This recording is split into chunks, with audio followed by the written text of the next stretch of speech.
मैं ये सोच कर उसके दर से उठा था कि वो रोक लेगी, मना लेगी मुझको।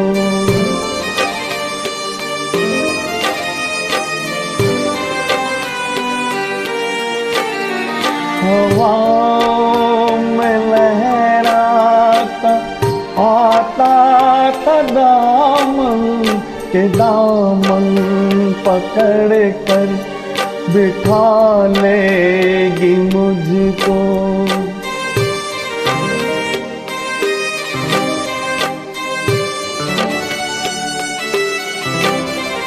कदम ऐसे अंदाज से उठ रहे थे कि आज देखकर बुला लेगी मुझको।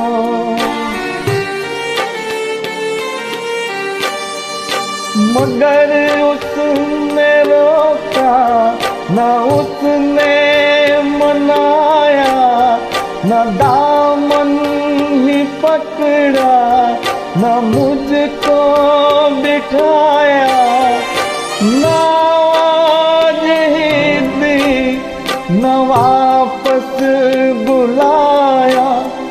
मैं आहिस्ता आहिस्ता बढ़ता ही आया, यहाँ तक के उससे जुदा हो गया मैं।